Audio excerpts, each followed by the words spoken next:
Assalamualaikum warahmatullahi wabarakatuh. Selamat pagi. Selamat pagi pemirsa, selamat pagi Andi Kumala. Pagi. Weekend, kok nggak jalan-jalan? Kenapa harus jalan-jalan? Iya dong. Menghemat akhir bulan. Memang ekonomi sulit saya. Tapi Iya. Pak Purbaya menargetkan justru pertumbuhan ekonomi semakin besar di Oh tahun depan. iya, jadi di tahun depan Pak Purbaya memang kemarin sudah menargetkan pertumbuhan ekonomi Indonesia 6%. Nah, saya ada jempol ya, ya kan? Tapi saya suka kalau Philip menganalogikan sesuatu di Ya. sepak bola. Ini Oke, kalau sepak bola, kita menganalogikan Pak Purbaya ini striker. nah, Karena nyerang terus, ya kan? Cetak gol, ya nggak Kalau kayak yang dulu. Dulu kan dia posisinya kayaknya kiper ya, banyak bertahan. Kalau Tapi ini lincah ya, kalau striker kemudian ya. kita lihat, realistis nggak sih sebenarnya target Pak Purbaya? Atau terlalu ambisius ya? Nah itu dia, karena terakhir kali kenaikan hingga mencapai 6% itu, kalau tidak salah, itu terjadinya di tahun 2010, artinya sudah 15 tahun silam ya. Nah, apakah kemudian target Pak Purbaya realistis? Akan kita bahas seluruhnya di Apa Kabar Indonesia pagi hari ini, dan tentunya kami masih akan menghadirkan beragam informasi menarik. Ada apa aja nih Kumala? Ini dua pekerja rumah makan menjadi korban Ya. pembegalan di Jalan Panjang Cibdodol, Kebayoran Lama, Jakarta Selatan pada Jumat dini hari. Korban menderita trauma mendalam, kehilangan ponsel, dan uang tunai hasil jerih payah mereka.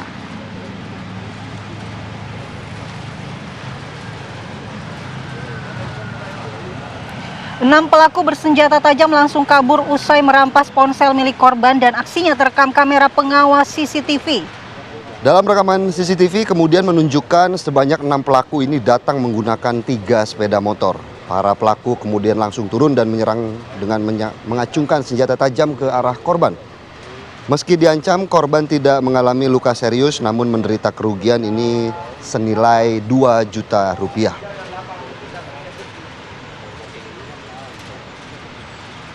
Tentunya kita berharap dengan berbekal rekaman CCTV ya, pihak kepolisian tentunya bisa dengan cepat menangkap para pelaku.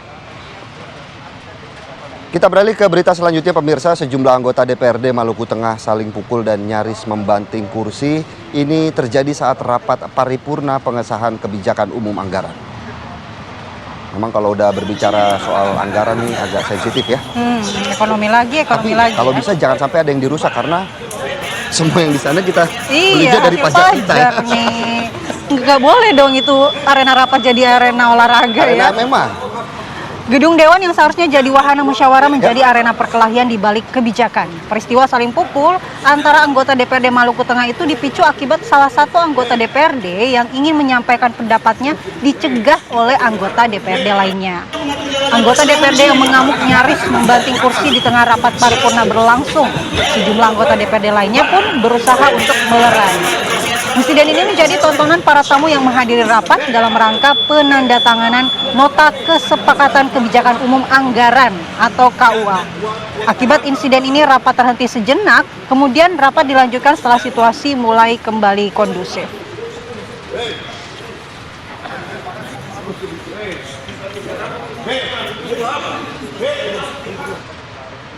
Dari Maluku kita ke Makassar, seorang remaja berusia 15 tahun menjadi korban pembusuran geng motor saat mengikuti kegiatan bazar di Kota Makassar, Sulawesi Selatan. kita lihat bagaimana rekaman CCTV di mana peristiwa pembusuran terjadi ketika korban tengah mengikuti bazar bersama teman-temannya di salah satu toko kopi Jalan Singa, Makassar, Sulawesi Selatan. Namun secara tiba-tiba sekelompok geng motor ini datang dan kemudian menyerang korban menggunakan busur. Tim Jatanras Polrestabes Makassar yang berkoordinasi dengan Jatanras Polres Goa kemudian langsung melakukan penyelidikan intensif pasca terjadinya kejadian. Dari hasil penelusuran, petugas berhasil menemukan lokasi persembunyian terduga pelaku di wilayah Palangga, Kabupaten Goa. Pelaku berinisial WA, 17 tahun langsung diamankan tanpa perlawanan pada Sabtu sore. Terduga pelaku kini telah diserahkan ke Polrestabes Makassar untuk proses penyelidikan dan pengembangan lebih lanjut, termasuk kemungkinan adanya pelaku lain yang turut terlibat.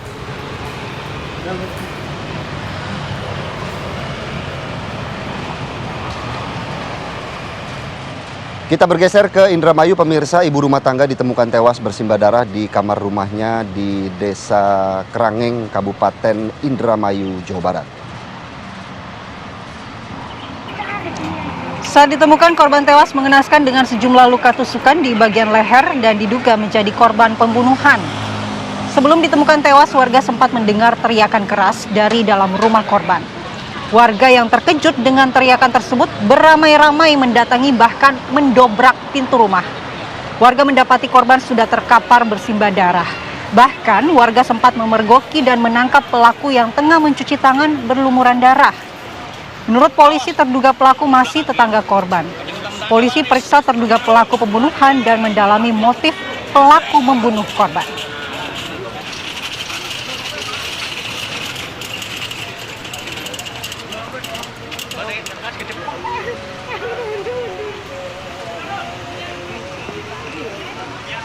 Sementara itu, pemirsa, pelaku pembunuhan ibu rumah tangga di Jombang, Jawa Timur akhirnya tertangkap dalam pelariannya di Lampung.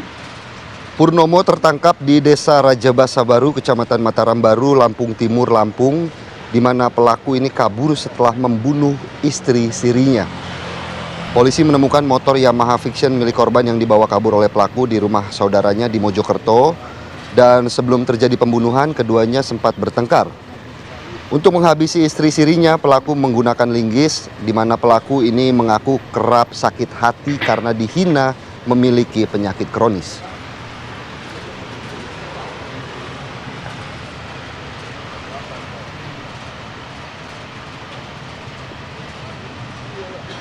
Kita beralih ke berita lainnya, pemirsa. Gunung Merapi di perbatasan Jawa Tengah dan Yogyakarta ini kembali meluncurkan awan panas guguran, dan Balai Penyelidikan Pengembangan Teknologi Kebencanaan Geologi BPPTKG Yogyakarta mencatat awan panas ini meluncur sejauh maksimum 2 km. Inilah detik-detik visual awan panas guguran yang meluncur pukul 21.23 waktu Indonesia Barat, Jumat malam. Estimasi jarak luncur awan panas sejauh 2 km dengan amplitudo maksimal 57 mm berdurasi 206 detik. Disusul awan panas guguran dengan estimasi jarak luncur 2 km. Balai Penyelidikan Pengembangan Teknologi Kebencanaan Geologi BPPTKG Yogyakarta masih menetapkan tingkat aktivitas Gunung Merapi pada level 3 atau siaga. Warga dihimbau agar menjauhi daerah potensi bahaya yang telah direkomendasikan.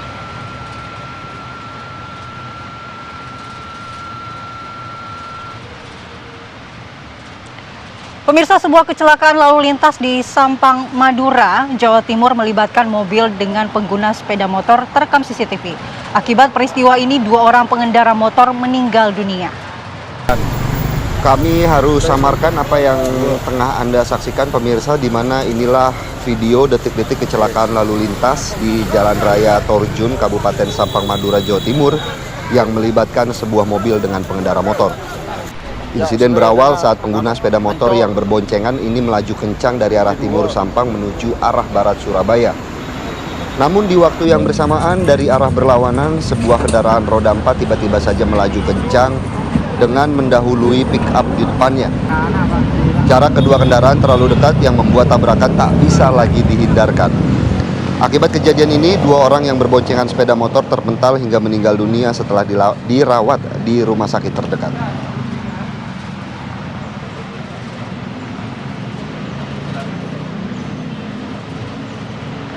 Masih terkait laka lantas, pemirsa, sebuah kecelakaan lalu lintas juga terjadi ini di mana sebuah truk pengangkut ayam di Kabupaten Tuban, Jawa Timur jatuh ke sebuah jurang.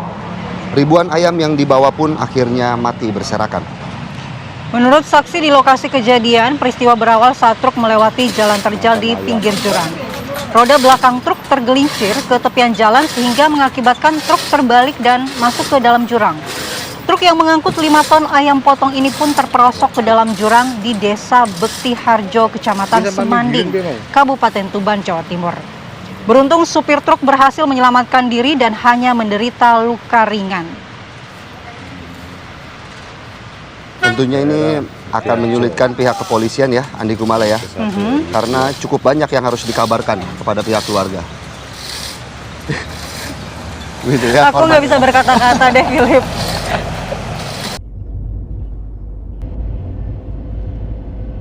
Wakil Presiden Gibran Rakabuming Raka tiba di Johannesburg, Afrika Selatan mewakili Presiden Prabowo Subianto dalam konferensi tingkat tinggi G20.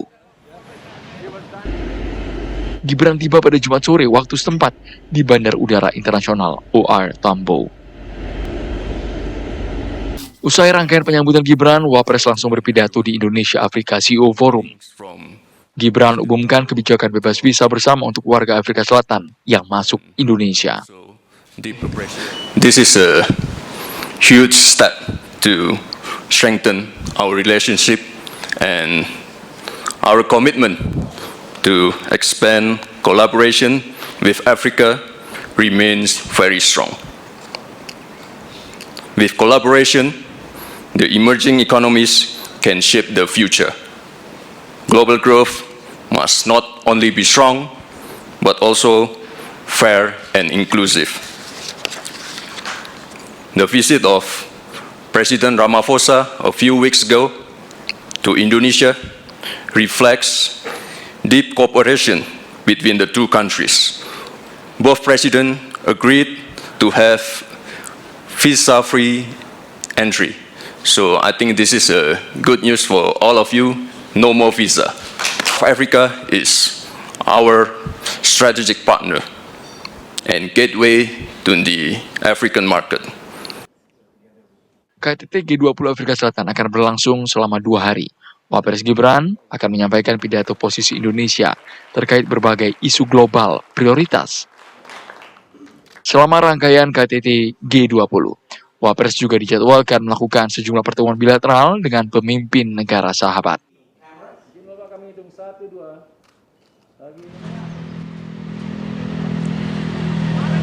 Pemirsa, Ketua Umum Kamar Dagang dan Industri Kadin Indonesia Anindya Novian Bakri ini menjadi perwakilan dari Indonesia dan Asia Tenggara untuk menghadiri acara Bloomberg Africa Summit di Afrika Selatan. Di mana dalam pertemuan yang membahas tentang situasi ekonomi global terkini, Anindya menjelaskan bahwa Indonesia memiliki tata kelola ekonomi yang baik, namun tetap membutuhkan diversifikasi dalam perdagangan dan juga investasi. Bahwa Indonesia ini negara besar dengan 295 juta orang dan juga 1,3 triliun US dollar ekonominya yang membuat kita menjadi satu-satunya anggota G20 dari Asia Tenggara atau ASEAN. Itu juga menyampaikan bahwa growth kita selama hampir 3 dekade rata-rata 5%, yang sangat membanggakan dengan inflasi yang terjaga. Jadi istilahnya governance atau tata kelola ekonomi Indonesia sangat baik. Tapi yang kedua, kita juga melakukan diversifikasi dari sisi perdagangan dan investasi. Jadi selain kepada benua-benua yang sudah biasa, seperti ke Amerika, lalu juga ke Cina, tapi kita dalam 3 bulan terakhir mengadakan perjanjian yang baik, yaitu SIPA, Comprehensive Economic Partnership Agreement, dengan Kanada, dengan Uni Eropa, dengan Peru, dan lain-lain. Dan sekarang tentunya kita lihat kerjasama dengan Afrika ini juga bukan baru. Tahun 55, Konferensi Asia Afrika itu mulai dari kepercayaan bahwa satu, kemerdekaan mesti ada, penjajahan dihilangkan, tapi yang kedua juga kolaborasi antara selatan-selatan. Dan terakhir, tadi saya juga bicara mengenai pentingnya digitalisasi, membuat infrastrukturnya di negara berkembang seperti Indonesia, lagi banyak Gen-Z-nya, dan juga bagaimana membuat koridor ekonomi hijau dengan segala macam mineral kritis, kemampuan energi terbarukan, dan menjaga biodiversitas yang akhirnya bisa menjadi suatu pasar karbon. Nah, ini dilihat oleh teman-teman di Afrika, banyak sekali yang bisa bekerja sama, saling membantu. Dari tadi kolaborasi selatan-selatan, karena mereka juga mempunyai banyak kritikal mineral atau mineral kritis, mempunyai potensi untuk renewable energy atau energi terbarukan, dan tentu juga membutuhkan banyak sekali produk-produk dari Indonesia seperti kelapa sawit, lalu juga karet dan lain-lain, dan sebaliknya dari mereka banyak mengirim produk-produk berupa besi, buah-buahan, petrochemical dan lain-lain. Jadi kita lihat simbiosis mutualismenya dengan Afrika Selatan dan Afrika sangat besar, dan ini bukan suatu hal yang baru buat Indonesia. Mudah-mudahan sebagai suara daripada bisnis Indonesia dan juga ASEAN bisa membawa semangat lebih banyak dalam dunia yang penuh tantangan ini. Kita beralih ke berita lainnya, pemirsa. Pengurus Besar Nahdlatul Ulama atau PBNU kemarin menggelar rapat untuk membahas dinamika kepengurusan utama di tubuh kepemimpinan dari Nahdlatul Ulama. Rapat ini membahas mengenai putusan yang dikeluarkan Rais Am PBNU Kiai Haji Ahyar yang diantaranya meminta Ketua Umum PBNU Yahya Cholil Stakuf mengundurkan diri dari jabatan Ketua Umum PBNU dalam waktu 3 hari sejak diterimanya keputusan rapat harian Syuria PBNU. Permintaan pengunduran diri Ketua Umum PBNU Yahya Cholil Stakuf karena diduga telah melanggar nilai dan ajaran Ahlus Sunnah wal Jamaah An-Nadliyah dengan mengundang narasumber yang berafiliasi dengan jaringan Zionisme internasional.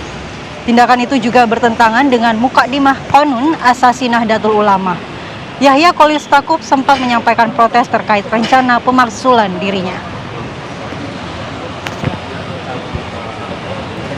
Silaturahmi, koordinasi, apa namanya? Kita ke kabar lainnya, dilansir dari media sosial Instagram, Sekretariat Kabinet RI, Wakil Ketua DPR yang juga Ketua Harian Partai Gerindra, Sufmi Dasko Ahmad, menemui Presiden Prabowo di Hambalang.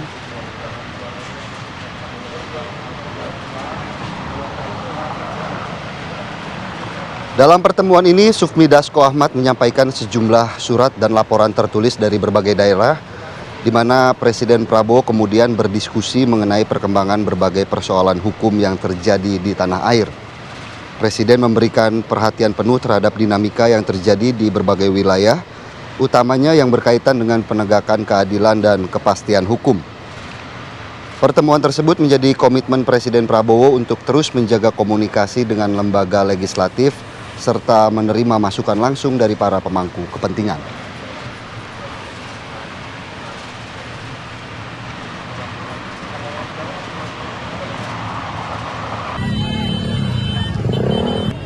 Kembali di Apa Kabar Indonesia Pagi, pemirsa, seorang wanita lanjut usia tewas mengenaskan usai tertabrak kereta komuter lain jurusan Kebayoran Lama Rangkas Bitung di Kebayoran Lama, Jakarta Selatan. Menurut petugas prasarana dan sarana umum, korban tewas saat tengah menyeberang di perlintasan kereta api. Saat itu korban tidak mendengar adanya teriakan dari petugas palang pintu bahwa kereta akan lewat. Korban tewas di lokasi setelah tubuhnya terpental akibat hantaman kereta api. Polisi yang datang ke lokasi mengidentifikasi korban, namun petugas tidak menemukan kartu identitas pada jasad korban. Petugas bawa jasad korban ke Rumah Sakit Fatmawati, Jakarta Selatan.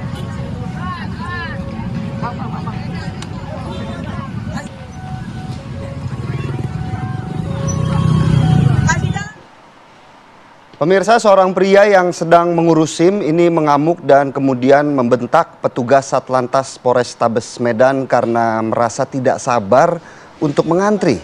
Kejadian yang sempat terekam kamera amatir ini kemudian viral di media sosial. Ini adalah rekaman video amatir yang memperlihatkan pengurus SIM ngamuk dan mengancam petugas yang sedang bekerja di tempat pengurusan SIM keliling di Jalan Asia Megamas, Kota Medan, Sumatera Utara. Setelah mengamuk, pria tersebut ini kemudian langsung pergi. Menurut polisi, pengurus SIM tersebut ngamuk karena tidak sabar untuk mengantri dan meminta agar SIM-nya cepat dikeluarkan. Usai mengamuk karena tak sabar mengantri, pria itu sempat meminta berkasnya untuk dikembalikan. Dari kejadian ini, polisi kemudian membantah perihal adanya pungutan liar yang dilakukan oleh petugas saat pengurusan SIM. Kembalikan sekarang. Sementara itu, menurut Kasih Humas Polrestabes Medan, terkait kejadian tersebut, pihaknya tetap akan melakukan pemeriksaan terhadap personil yang ada di dalam video, dan jika ada kesalahan kode etik, maka petugas akan ditindak.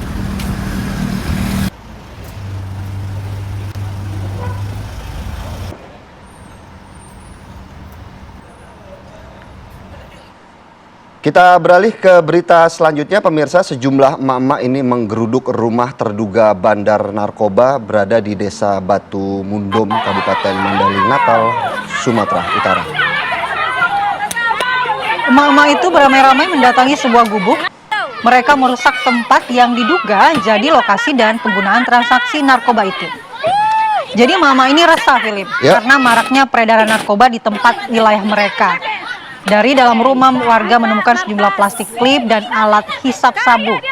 Menurut polisi, ada 3 terduga bandar narkoba yang mengedarkan narkoba di desa tersebut dan saat ini telah melarikan diri. The power of emak-emak ya, kita saksikan bagaimana gubuk juga dihancurkan untuk tidak lagi di kemudian hari digunakan bagi para pengedar narkoba ini ya. Pak, bisa dihancurin, Pak. Tapi ini emak-emak ini sangat peduli loh berarti. Betul. Karena dianggap bahwa tindak kejahatan ini bisa merusak generasi muda. Yang notabene tuh emak-emak pasti memikirkan anak-anaknya. Anak-anaknya, betul sekali. Tapi ini juga menjadi warning ya bagi pihak kepolisian yang seharusnya juga bergerak cepat untuk kemudian membantu ataupun memberantas narkoba di sana, Andi Kumala. Karena ini sampai emak-emak yang harus turun tangan duluan ya. Karena mungkin juga udah merasa gerah ya, bagaimana kemudian aksi peredaran narkoba di sana juga berarti cukup masif begitu. Iya. Baik, kita ke kabar lainnya. Seorang anak di Kabupaten Gayo Lues menjadi korban pencabulan yang dilakukan oleh ayah kandungnya sendiri selama 9 tahun.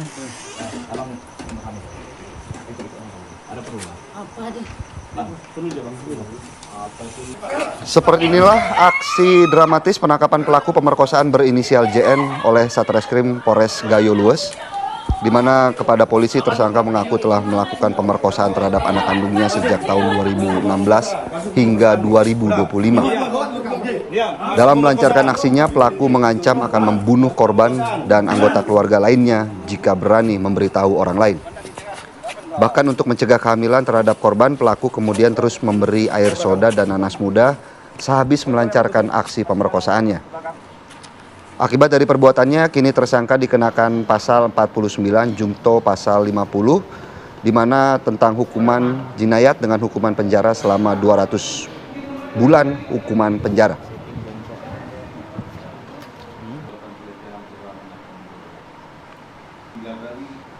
Ini kasus yang cukup menarik, Andi Kumala, bagaimana kemudian dari pelaku ini bisa menyembunyikan aksi bejatnya selama 9 tahun.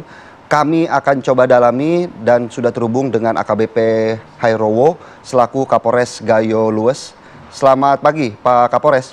Selamat pagi, Pak Kapolres. Selamat pagi. Ya, Pak Kapolres, kita ingin tahu bagaimana sebenarnya hingga akhirnya kasus ini bisa terungkap, Pak. Karena ini sudah 9 tahun lamanya kejadian ini.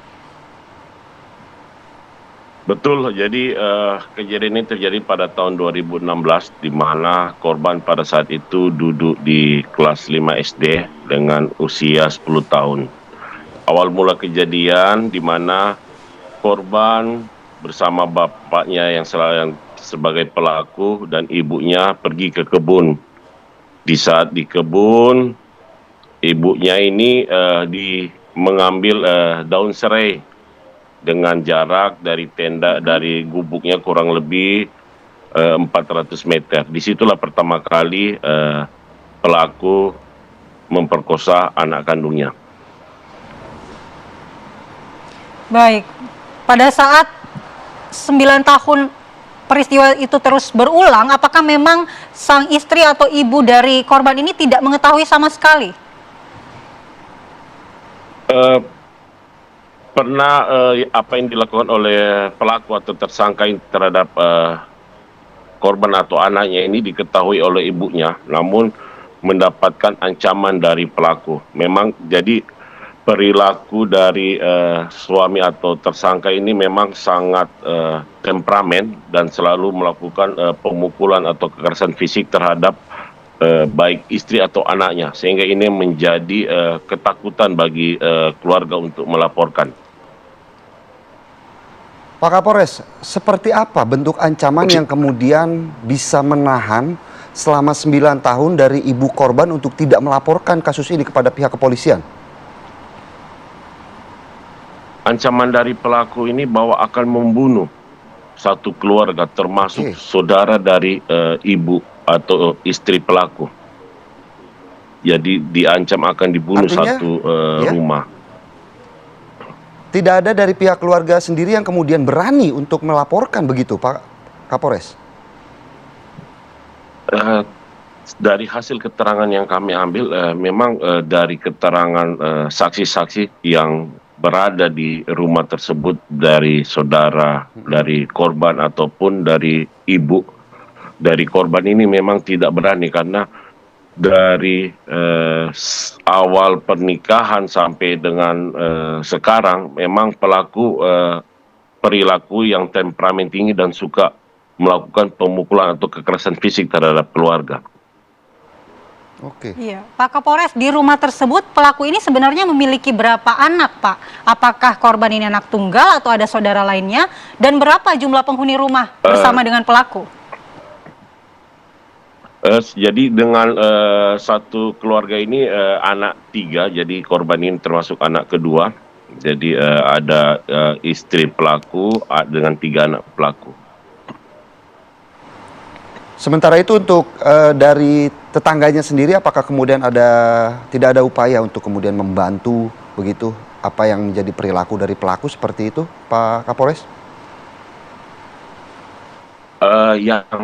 Jadi dari tetangga-tetangga itu tidak mengetahui apa yang sudah dilakukan oleh tersangka terhadap anaknya. Jadi baru keluarga yang mengetahui, itu dari istri dan anak pelaku.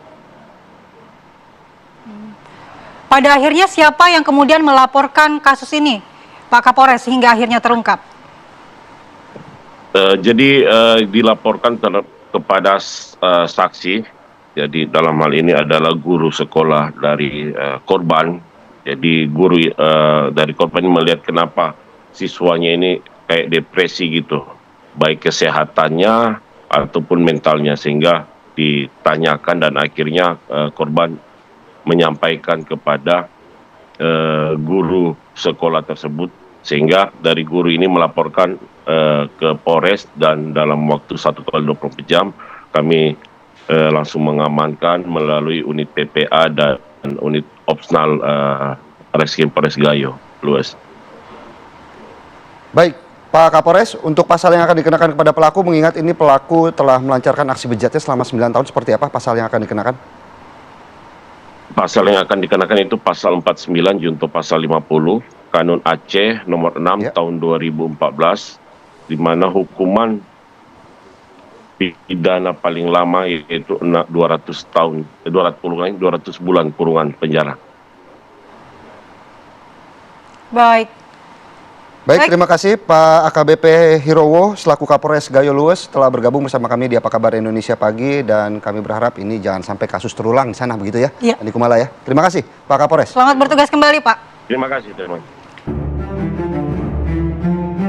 Menteri Keuangan Purubaya Yudi Sadewa menetapkan target pertumbuhan ekonomi Indonesia sebesar 6% untuk tahun 2026, yang artinya di atas target APBN sebesar 5,4%.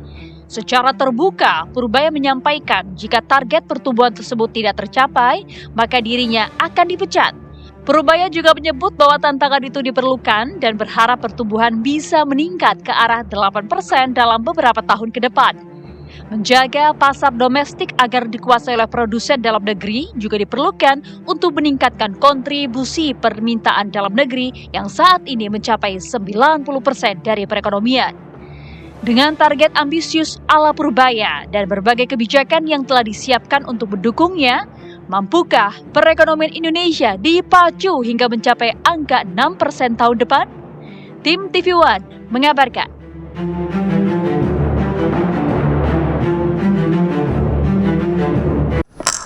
Dengan demikian, saya harapkan tahun depan ekonomi bukan 5,4 seperti target APBN, saya ingin dorong ke 6%.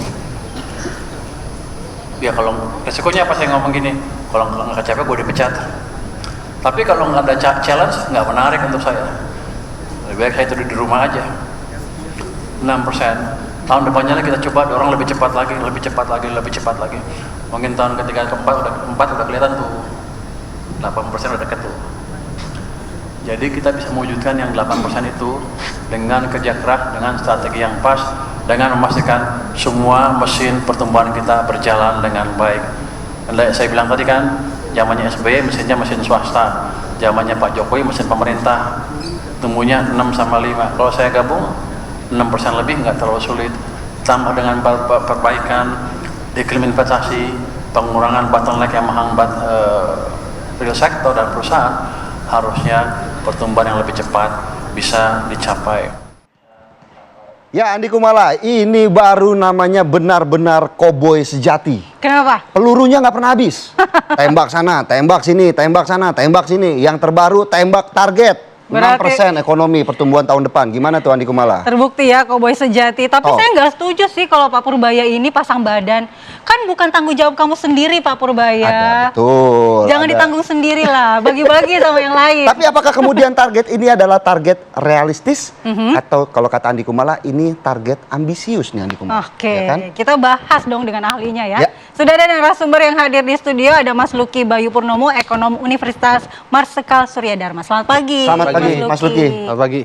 Kemudian Mas Luki tidak akan sendiri Ya. karena melalui sambungan Zoom sudah ada Mas Ahmad Nur Hidayat, analis kebijakan publik dari UPN Veteran Jakarta. Selamat pagi Mas Ahmad. Selamat pagi Mas Ahmad. Selamat pagi, Philip Malas. Assalamualaikum. Oke. Waalaikumsalam. Kita langsung ke Mas Luki dulu ya, Mas Ahmad. Mas Luki, ambisius atau realistis? 6%. Bombastis atau realistis? Oke. Ini realistis menurut saya, ya, karena beberapa indikator. Satu, kalau kita lihat capaian apa yang dapat mengganggu target tersebut. Nah, capaiannya pertama adalah kinerja harga minyak dunia, kemudian US dollar, kemudian indeks harga saham gabungan, dan komponen lainnya. Nah, kalau kita bicara apa yang dapat mengganggu target tersebut, nah kita lihat. Satu, harga minyak dunia per Januari itu ada di 80 US dollar per barrel. Per Jumat kemarin itu ada di angka 59-58 US dollar per barrel. Artinya harga minyak dunia mengalami penurunan. Satu itu. Kemudian yang kedua, bagaimana kinerja indeks harga saham gabungan? Jumat kemarin ditutup di angka 8.414. Sebelumnya ada di angka 7.800, 7.900, berarti ada kenaikan. Nah, kemudian yang berikutnya adalah US dollar. Bagaimana US dollar terhadap rupiah? Itu dalam posisi yang saya kira tidak mengalami perubahan yang cukup signifikan, ya. Nah, dari 3 indikator tersebut, sekarang kita lihat reflect kemana target 6% tersebut. Ada 2. Harga minyak dunia dan kinerja indeks harga saham gabungan yang menjadi trigger, ya. Yang paling utama apa yang dapat kita perhatikan? Volatilitas. Nah, kalau harga minyak dunia itu tinggi atau menguat, berarti tingkat spekulasi cukup tinggi. Nah, sekarang persoalannya minyak dunia itu mengalami penurunan. Berarti apa? Tingkat spekulasi secara global itu masih relatif rendah terhadap komoditi. Berarti apa? Ketika pasar komoditi itu mengalami penurunan volatilitas, maka mereka akan melihat pasar saham, pasar obligasi, dan instrumen lainnya itu lebih menarik untuk menjadi instrumen transaksi. Nah, dari dasar itu, maka kita melihat apa sebenarnya yang mampu menjadikan 6% itu realistis, ya. Nah, sebelumnya ada di angka 5,12 Q1, Q2 ada di 5,04. Nah, berarti apa? Angka 5% itu masih dianggap angka yang konstan menurut saya. Ada target di APBN juga kenaikannya 5,4 atau 5,6%. 6% itu menjadi realistis, ya. Bahkan saya melihat 6,5, 6,7 itu menjadi kemungkinan. Karena apa? Riwayat sebelumnya pada beberapa pemerintahan sebelumnya itu angka itu pernah dicapai. Artinya apa? Bagaimana kita melihat sesuatu yang realistis apabila hal tersebut pernah dicapai.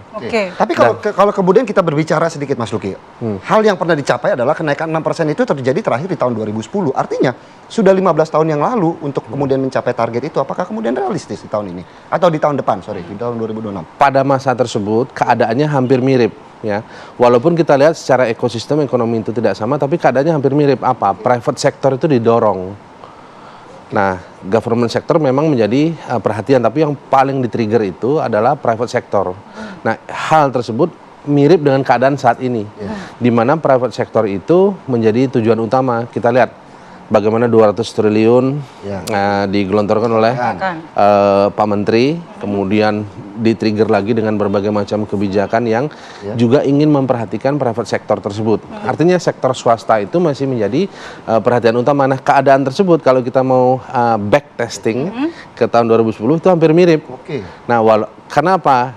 Perbedaan pemerintahan terakhir itu ada di government sector. Ya kan, mereka bangun jalan tol, bendungan, revitalisasi bandara dan sebagainya. Nah itu untuk government sector.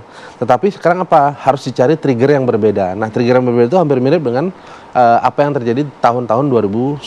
Nah itulah yang menyebabkan mengapa 6% ini menjadi realistis. Nah, Atau di mix keduanya ya Mas ya, sektor swasta dan sektor pemerintah kan kata Pak Purbaya gitu. ya itu kalau mau di mix tentu itu jalan terbaik ya.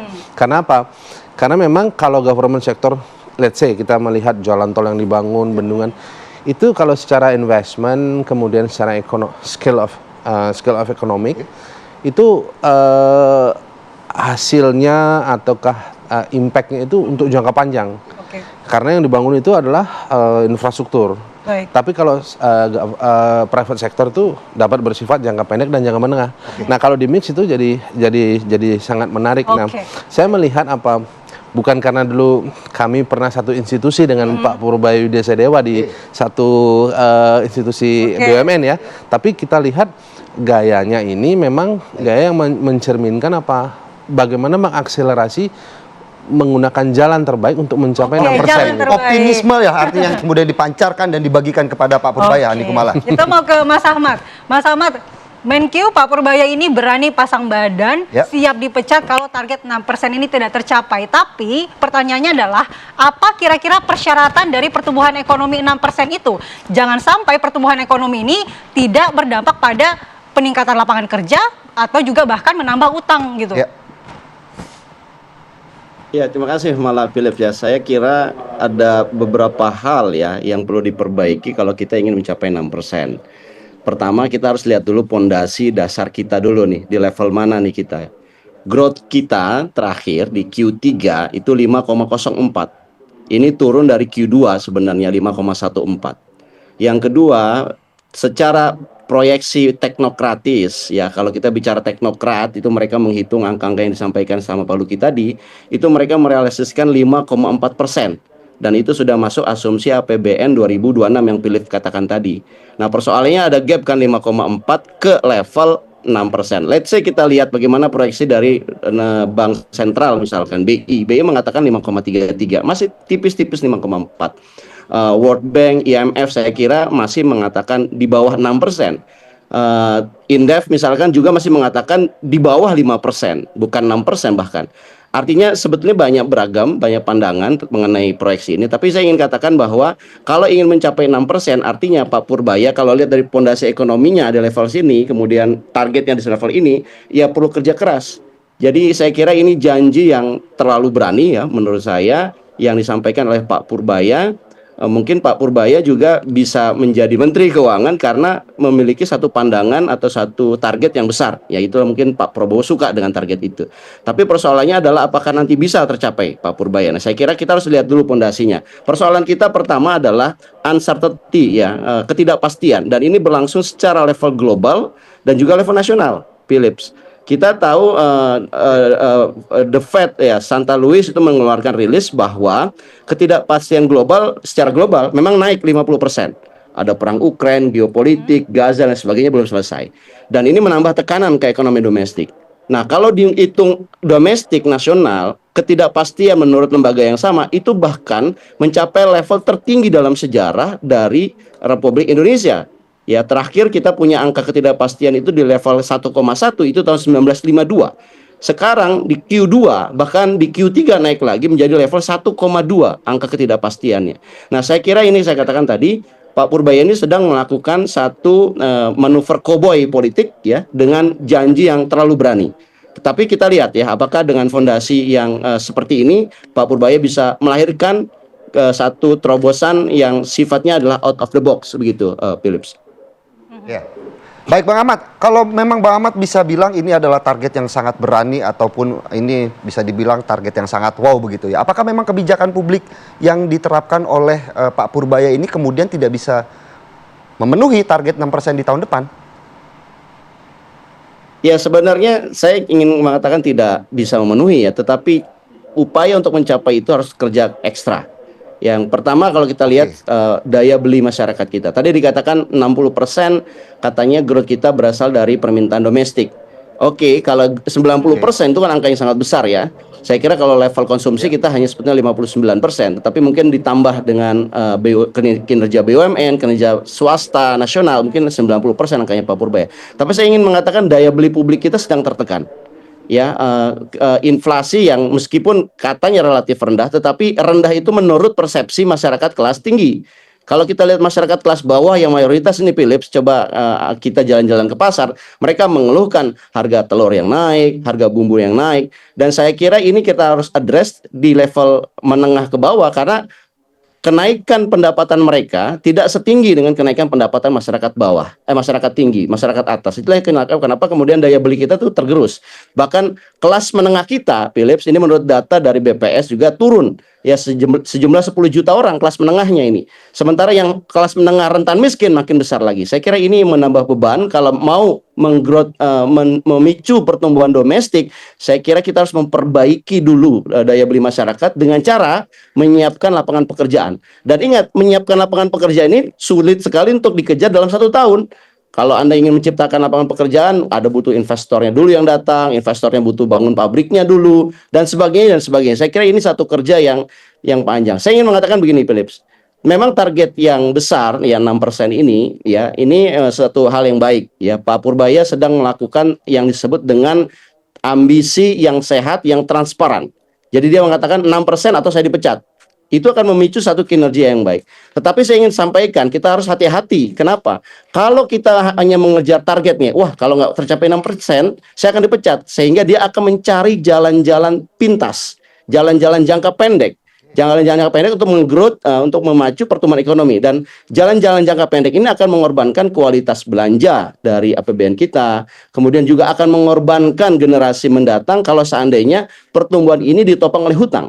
Nah, saya kira ini kita harus hati-hati dan ya semua orang sebetulnya ingin ya, Philip, saya dan termasuk Anda saya kira ingin pertumbuhan ekonomi yang tinggi karena dengan ekonomi yang tinggi artinya uang di kantong kita jauh lebih tebal, Philip. Tapi kalau itu mengorbankan ya kualitas belanja yang serampangan, ya bantuan sosial yang diberikan berlebihan tanpa melihat apakah bantuan sosial ini digunakan untuk judi online atau hal yang produktif, kita nggak mengevaluasi itu, hanya sekedar menggelontorkan saja misalkan, atau kita membiayai banyak program tapi dari utang yang ditambah ditumpuk-tumpuk terus, ini akan mengorbankan generasi mendatang. Saya kira kita harus tetap berhati-hati dan ambisi ini harus kita capai dengan cara-cara yang baik tentunya.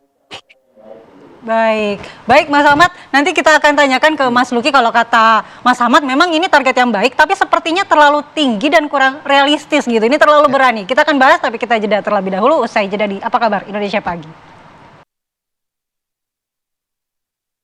Badan Aspirasi Masyarakat atau BAM DPR RI bersama Asosiasi Pedagang Thrifting melakukan rapat dengar pendapat di Gedung Parlemen DPR RI Senayan, Jakarta Pusat.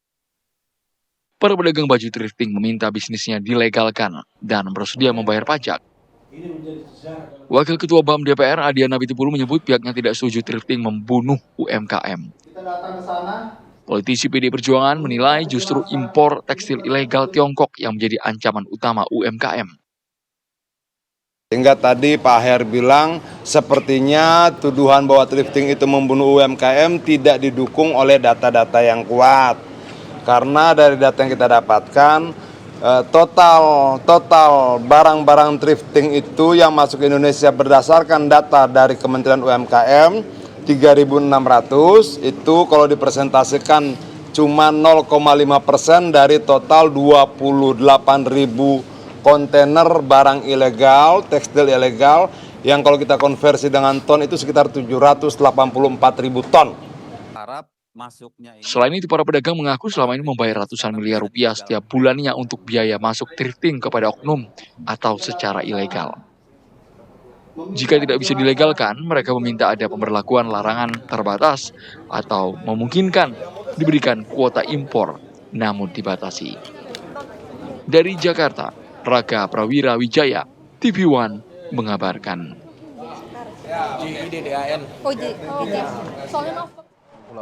Kita lanjutkan dialog bersama dengan Mas Luki. Mas Luki, kalau kita lihat paket tadi juga ini soal kebijakan thrifting ya. Mungkin salah satu strategi yang ingin dilakukan Pak Purbaya untuk meningkatkan permintaan domestik dalam rangka mencapai pertumbuhan ekonomi itu salah satunya gebrakannya melarang thrifting. Apakah itu akan berpengaruh besar terhadap pertumbuhan ekonomi? Kalau kita lihat dalam skala ya, itu memiliki pengaruh. Tetapi apakah itu dampaknya major, besar, ataukah minor? Nah, itu dampaknya minor. Tapi memang itu harus dikendalikan karena kan proses penanganan ilegal. Itu satu itu. Jadi bukan itu tidak berdampak, tapi itu berdampak. Kenapa minor? Kalau kita mau kemas itu dalam kacamata besar pertumbuhan ekonomi. Nah, karena banyak sekali kontribusi yang kita perlu sisir satu persatu, apa saja penyumbang atau kontributor pertumbuhan ekonomi. Nah, itu salah satunya. Nah, itu penanganan yang memang mau tidak mau harus dilakukan. Kan going concern-nya adalah ilegal, bukan thriftingnya. Nah, going concern-nya itu. Jadi itu harus dipisahkan dulu. Tidak going concern terhadap persoalan bisnisnya, tapi going concern terhadap bagaimana penanganan barang ilegal. Nah, hanya itu. Kan begitu. Nah, tapi kalau kemudian kita sedikit membagi kebijakan yang telah diterapkan oleh Pak Purbaya, artinya kan kebijakan thrifting, kemudian juga penggelontoran dana himbara. Dan kemudian juga ada beberapa bea cukai dan pajak yang kemudian tengah disisir oleh Pak Purbaya. Nah, kalau kita klasifikasikan itu masuknya di mana aja biasanya? Satu-satu ya, berarti saya mau bahas mengenai persoalan bea cukai dulu. Ya, berarti masuk ke pajak. Nah, sekarang kontribusi pajak terhadap kualitas APBN itu hampir sekitar 68% hingga 70%. Major berarti. Artinya itu major. Nah, artinya itu juga tentu menjadi konsentrasi utama. Nah, kalau bicara persoalan cukai, kemudian perpajakan. Nah, jadi itulah gambarannya. Kemudian yang kedua mengenai himbara. Nah, apa dampaknya? Dampaknya itu menurut saya positif. Apa indikator positifnya? Terbukti bahwa November saat ini itu kalau kita lihat salah satu indikasi yaitu DPK, dana pihak ketiga yang ditaruh di bank. Jadi mereka para nasabah ini menempatkan dananya, maka mereka berstatus dana pihak ketiga itu mengalami pertumbuhan. Nah, apa indikator pertumbuhannya kalau kita lihat, karena mayoritas pengelontoran dana 200 triliun itu difungsikan untuk menggeliatkan kembali ekonomi, berarti DPK korporasi. Berapakah pertumbuhan DPK korporasi? Jawabannya 15% per November ini. Berarti apa? Ada pertumbuhan. Nah, selain kontribusi DPK individu. Tapi apakah itu bisa dipastikan bahwa 200T tadi disalurkan ke sektor-sektor produktif? Kalau kita lihat, pertama ada dua persoalan. Nah, persoalan yang pertama itu carry over sektor yang sebelumnya, ya, yang juga pada waktu itu produktif, tapi ya kesandung lah masalah COVID. Padahal itu produktif. Kemudian yang kedua ada sektor masa yang akan datang, seperti yang sudah mengalami kebaruan di 5 tahun setelah COVID, which is itu hari ini ya. Artinya apa? Dampaknya kalau kita lihat itu memiliki impact atau satu kondisi yang benar-benar mampu mendorong ya. Terbukti apa? Banyaknya restrukturisasi yang terjadi. Jadi mereka ada di restructuring. Apabila mereka perusahaannya itu menarik, itu didorong dan diberikan stimulus, dan itu terbukti ya. Walaupun sebelum kebijakan yang terjadi melalui POJK pada waktu itu dengan relaksasi. Baik, Bang Luki, sebelum saya ke Bang Ahmad, begitu ya Bang Luki, mungkin sedikit saja. Setuju nggak kalau misalnya kemudian kebijakan ini yang menanggung Pak Purbaya sendiri, Menteri Keuangan? Kalau saya ini kebijakan harus dikelola secara sama-sama ya, kolektif. Ya. Secara kolektif. Kenapa? Karena komponennya ada Menko. Berarti apa? Harus manageable untuk berbagai macam formasi. Kedua, nanti kalau kita ingin melihat persoalan energi, karena salah satu kontributor APBN itu adalah energi, migas. Berarti apa? Harus ada menteri yang memang benar-benar memahami arah capaian 6%, bahkan sampai 8%. Kemudian kementerian-kementerian lainnya yang saya kira itu harus holistik, dan inilah kenapa angka 6% itu harus dicetuskan, karena ini adalah pandangan dan strategi untuk harmonisasi menurut saya. Tanggung jawab kolektif. Gimana Mas Ahmad, dari tadi sudah senyum-senyum. Apakah setuju kalau Pak Purbaya sendiri yang menanggung beban ini? Terlalu berat ya, Pak Purbaya seorang satu menteri baru ya, harus berhadapan dengan satu kerja besar gitu ya. Ini nggak bisa, dan tadi disebutkan misalkan kalau kita ingin melihat ya apa sih ukuran yang membuat kita optimis dari yang sudah dikerjakan Pak Purbaya, katakanlah yang digelontorkan ya 200 triliun itu ke Bank Himbara. Pertanyaannya adalah apakah itu menciptakan demand dari kredit? Saya kira data menunjukkan sebaliknya ya. Angka kredit kita masih tetap stagnan. Yang kedua, siapa yang paling manfaat dari pemberian uang negara itu? Ya jelas Himbara. Dan Himbara bisa jadi juga menyalurkannya bukan ke ekonomi real, tetapi mungkin ya apa yang disebut sama Pak Luki tadi, IHSG kita sempat membaik. Ini terjadi menarik ya untuk IHSG, terjadi divergensi yang belum pernah ada sebelumnya dengan nilai tukar. Biasanya kalau nilai tukar kita menaik, IHSG naik. Ini kita berhadapan dengan IHSG yang naik, tapi nilai tukarnya malah turun. Nah, mengalami divergensi yang kemudian ini apa penyebabnya? Salah satu penyebabnya jangan-jangan 200 triliun itu digunakan di lapangan pasar modal yang tidak menyentuh sektor real. Nah, saya kira kita mungkin sebagai sama-sama ekonom ya kita bisa berdebat data dari ini, tapi saya ingin menyampaikan begini. Kalau kita ingin membangun optimisme, mari kita lihat langkah-langkah konkret yang terukurnya untuk membangun optimisme. Pertama, tadi saya katakan ketidakpastian itu tinggi loh. Nah, sekarang bagaimana caranya supaya ketidakpastian kita turunkan? Nah, Pak Purbaya ini harus melakukan komunikasi yang bukan sekedar gimmick dan koboi nih, Mas Philip ya. Tapi komunikasi yang sifatnya adalah konsisten. Nah, ini kalau lihat dari perjalanan konsistensinya Pak Purbaya, kemarin bilang, WUS tidak akan didanai oleh APBN. Tapi sekarang bilang, saya ikut Pak Presiden aja. Ini satu komunikasi yang sebetulnya tidak konsisten. Dan ketidakkonsistenan ini nanti akan menambah ketidakpastian. Jadi kita harus perbaiki konsistensi. Itu yang pertama. Yang kedua, kualitas belanja. Kita sudah dapat laporan nih dari berbagai Pemda. Pemda DKI mengatakan hampir 30% dana bantuan sosial itu digunakan oleh penerimaan manfaat untuk judi online. Bisa nggak kita desainnya perbaiki? Supaya apa? Yang udah kita salurkan buat bantuan sosial ini digunakan untuk hal yang produktif. Jadi produktivitas ini kata kuncinya. Produktivitas inilah yang kemudian harus digenjot oleh Pak Purbaya, dan saya kira tadi lagi-lagi malah mengatakan ini bukan pekerjaan sendirian seorang menteri. Kita butuh produktivitas itu butuh kinerja birokrasi yang sehat. Birokrasi ini apa? Menteri PAN, Menteri Peraturan Negara. Kita membutuhkan perdagangan yang adil. Ya, ini butuh Menteri Perdagangan dan butuh orkestrasi dari BI dan OJK. Bagaimana mau orkestrasi kalau kemudian para menteri juga ditakut-takuti, Anda kalau tidak menyerap saya cabut ya anggarannya. Yang ada bukan orkestrasi, karena orkestrasi itu kan setara. Yang ada adalah ketakutan. Nah, saya kira ini yang harus diperbaiki oleh Pak Purbaya dalam hal gaya komunikasi dan juga dalam hal menyampaikan sesuatu ke publik yang sifatnya adalah bukan sekedar kualitatif. Nanti saya kalau gelunturkan uang ke bank-bank, nanti bank-bank ini akan banyak kreditnya dan suku bunga akan turun. Ini kan hal-hal yang kualitatif yang dalam ekonomi nggak bisa. Kita harus mengkuantifikasikan.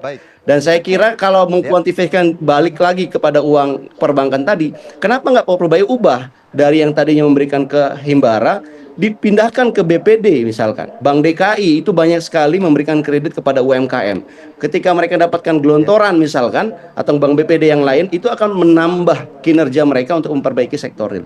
Saya kira itu, ini saatnya untuk membuat satu target yang lebih terukur daripada bombastis janji begitu. Baik. Oke, baik. Optimisme dan juga ternyata harus ada harmonisme di situ. Iya, harus ada tanggung jawab kolektif. Ya. Jangan ditanggung sendiri, Pak Jangan Purbaya, tanggung beban sendiri. ekonomi negara. Udah jadi koboi, masa mau jadi Superman juga? Jangan dong. Tapi semuanya. saya setuju kalau Pak Purbaya mau menanggung beban ekonomi saya.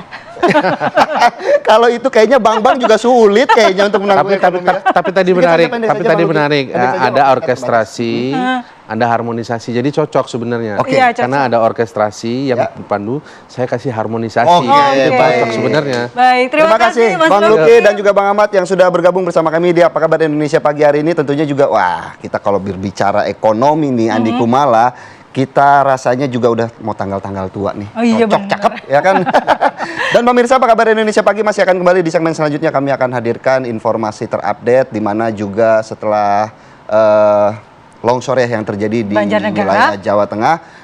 Ini adalah 7 hari pasca bencana tanah longsor di Dusun Situkung, Banjarnegara, Jawa Tengah.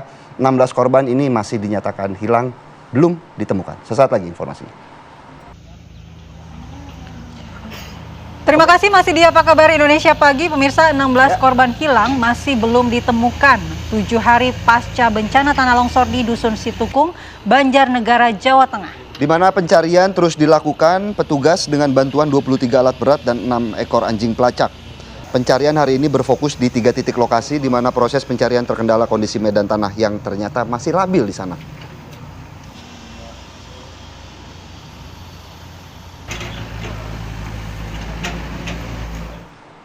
Dan untuk mengetahui kondisi terkini dari Banjarnegara, kita bergabung dengan Budi Zulkifli yang berada di Posko SAR Banjarnegara. Silakan Budi dengan laporan Anda.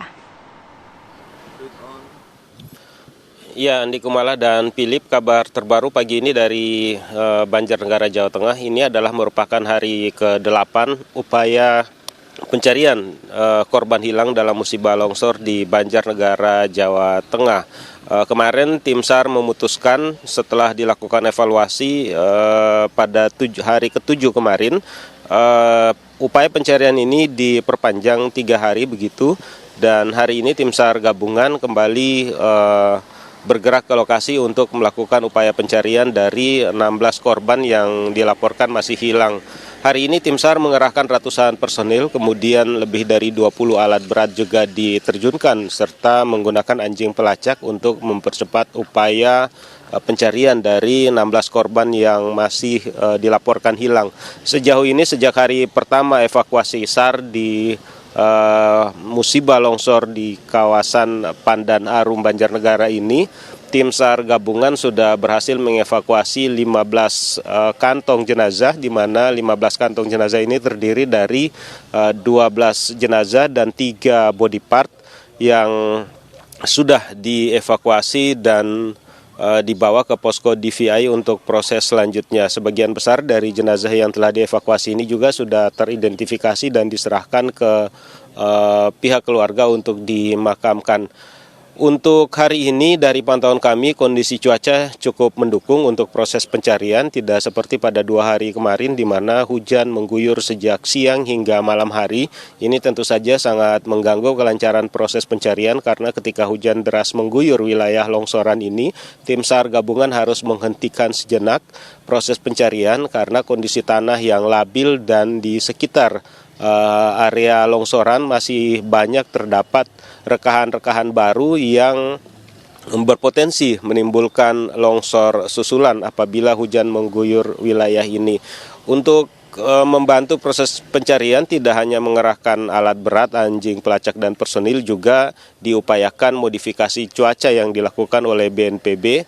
Ini dimaksudkan agar bisa mengurangi intensitas curah hujan di lokasi ini agar upaya pencarian bisa berjalan dengan lebih maksimal. Sementara itu tidak hanya korban hilang akibat musibah longsor ini, lebih dari 900 warga saat ini juga masih harus diungsikan dari pemukiman mereka, dan nanti ada rencana untuk dilakukan relokasi karena lokasi pemukiman itu dianggap sudah tidak layak untuk dihuni. Seperti itu untuk sementara laporan kami dari Banjarnegara. Kita kembali ke Andi Kumala dan Philip di Jakarta. Baik, terima kasih Budi Zulkifli. Kita berharap bagaimana 16 korban yang masih dinyatakan hilang ini cepat ditemukan karena tentunya juga menghabiskan energi dari tim SAR dan juga Budi Zulkifli yang terus mengupdate informasi. Tampaknya Kak Budi harus istirahat dulu ya untuk nantinya bisa bertugas kembali. Jangan lama-lama, untuk kadang kan kita juga butuh update informasinya ya.